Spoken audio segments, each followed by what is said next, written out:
Bermuda cricket team ഈ ഒരു ടീമിനെ പറ്റി പറയുമ്പോൾ എല്ലാവർക്കും ഓർമ്മ വരുന്നത് 2007 നടന്നിട്ടുള്ള ODI ലോകകപ്പിൽ കളിച്ചിട്ടുള്ള ആ ഒരു ടീമിനെ പറ്റിയിട്ടാണ്. അതിന് മുമ്പോ ശേഷമോ അവർ ODIയിലോ T20യിലോ ഒന്നും ലോകകപ്പുകൾ കളിച്ചിട്ടില്ല എന്നുള്ളതാണ്. ബെർമുഡൻ ക്രിക്കറ്റ് ടീമിനെ പറ്റി പറയുമ്പോൾ പ്രത്യേകിച്ച് ഇന്ത്യൻ ക്രിക്കറ്റ് ആരാധകർക്ക് ഓർമ്മ വരുന്ന ഒരു കാര്യമാണ് റോബിൻ ഉത്തപ്പയുടെ വിക്കറ്റ്. ഡ്വെയ്ൻ ലെറോക്ക് എന്ന് പറയുന്നിട്ടുള്ള ഈ ഒരു താരം സ്ലിപ്പിൽ നിന്ന് എടുത്തിട്ടുള്ള ഈ ഒരു ക്യാച്ച് ഞാൻ അടക്കമുള്ള ആരാധകരൊക്കെ ലൈവ് കണ്ടപ്പോൾ ഇന്ത്യയുടെ ഒരു വിക്കറ്റ് നഷ്ടപ്പെട്ടു എന്നുള്ള വിഷമമുണ്ടെങ്കിലും ആ ഒരു ക്യാച്ചിന്റെ ചില പ്രത്യേകതകൾ കൊണ്ട് എൻജോയ് ചെയ്തിട്ടുമുണ്ട്. 1966 തൊട്ട് ICCയുടെ ഒരു അസോസിയേറ്റ് മെമ്പറാണ് ബെർമുഡ ക്രിക്കറ്റ് അസോസിയേഷൻ എന്ന് പറയുന്നത്. എന്നാൽ അവർക്കൊരു ക്രിക്കറ്റ് താല്പര്യമൊക്കെ ഉണ്ടാകാൻ കാരണം ബ്രിട്ടീഷ് കോളനി ആയിരുന്നു എന്ന് പറയുന്ന ഫാക്ടർ ഉണ്ട്. അതുപോലെ തന്നെ കരീബിയൻ ആയിട്ടുള്ള ആളുകളുടെയൊക്കെ ഫാമിലി റൂട്ട്സ് ഈ ബെർമുഡയിൽ താമസിക്കുന്നവരിലൊക്കെ ഉണ്ട് എന്ന് പറയുന്ന ഒരു ഫാക്ടറും കൂടിയുണ്ട്. മിഡ് 2000 ആണ് ബെർമുഡൻ ക്രിക്കറ്റിനെ സംബന്ധിച്ചിടത്തോളം അവരുടെ ഒരു ഗോൾഡൻ പീരീഡ് എന്ന് പറയുന്നത്. ആ കാലയളവിൽ തന്നെയാണ് 2007 വെസ്റ്റ് ഇൻഡീസിൽ വെച്ച് നടന്നിട്ടുള്ള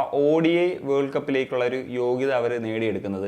ഇന്ത്യയും ശ്രീലങ്കയും ബംഗ്ലാദേശും അടങ്ങുന്ന ഗ്രൂപ്പ് സ്റ്റേജിൽ തന്നെ 3 മത്സരങ്ങളും തോറ്റു പുറത്തായിരുന്നു.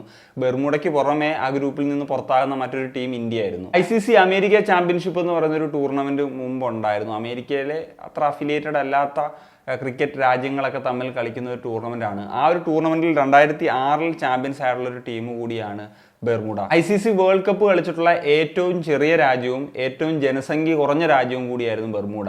65,000 മറ്റുമാണ് അവരുടെ ഒരു ജനസംഖ്യ എന്ന് പറയുന്നത്. എന്തുകൊണ്ട് ഈ ഒരു മിഡ് 2000 കാലയളവിൽ ബെർമുഡൻ ക്രിക്കറ്റിന് ഒരു സക്സസ് ഉണ്ടായി എന്ന് ചോദിച്ചു കഴിഞ്ഞാൽ ഒരു ജനറേഷണൽ ടാലൻസുകളുടെ ഒരു കടന്നുവരവ് ആ സമയത്ത് സെമി പ്രൊഫഷണൽ ആയിട്ടുള്ള താരങ്ങളാണെങ്കിൽ കൂടി നമ്മൾ ബെർമുഡ പെർസ്പെക്റ്റീവ് നോക്കുമ്പോഴത്തേക്കും അവരൊരു ജനറേഷണൽ ടാലൻസ് തന്നെയായിരുന്നു. ആ കാലത്ത് ബെർമുഡയിൽ നിന്ന് പല താരങ്ങളും ഇംഗ്ലണ്ടിലെ കൗണ്ടി സെക്കൻഡ് ടയറിൽ പോലും കളിച്ചിരുന്നു. ICC ആ സമയത്ത് തന്നെ ഒരു ഡെവലപ്പിംഗ് സ്റ്റേജിൽ എത്തുന്ന ബെർമുഡയ്ക്ക് ഫണ്ടുകളും ഒക്കെ അലോക്കേറ്റ് ചെയ്തിരുന്നു. അത് അവർ ഫെസിലിറ്റീസിലും അതുപോലെ ഓവർസീസ് ടൂറൊക്കെ പോകുന്നതിനുമായിട്ടും സ്പെൻഡ് ചെയ്തു. അതിന്റെ ഫലമാണ് ആ മിഡ് 2000 അവർക്കുണ്ടായ ഒരു സക്സസ്. USA കാനഡയെക്കാളും ഒക്കെ ഒരു മികച്ച ടീമായിരുന്നു മിഡ് 2000 ബെർമുഡ. എന്നാൽ പിന്നീട് ബെർമുഡൻ ക്രിക്കറ്റിന്റെ ഒരു തകർച്ചയും പെട്ടെന്ന് തന്നെ നമുക്ക് കാണേണ്ടി വന്നു എന്നുള്ളതാണ്. ഗോൾഡൻ ജനറേഷന് ശേഷം ആ ഒരു ടാലന്റ് ഉള്ള താരങ്ങൾ വന്നില്ല എന്ന് പറയുന്ന ഫാക്ടർ ഉണ്ട്. അതുമല്ല ആ സമയത്ത് തന്നെ ക്രിക്കറ്റ് കുറച്ചും കൂടി കോമ്പറ്റീറ്റീവ് ആകുന്ന തരത്തിലേക്കും വന്നു.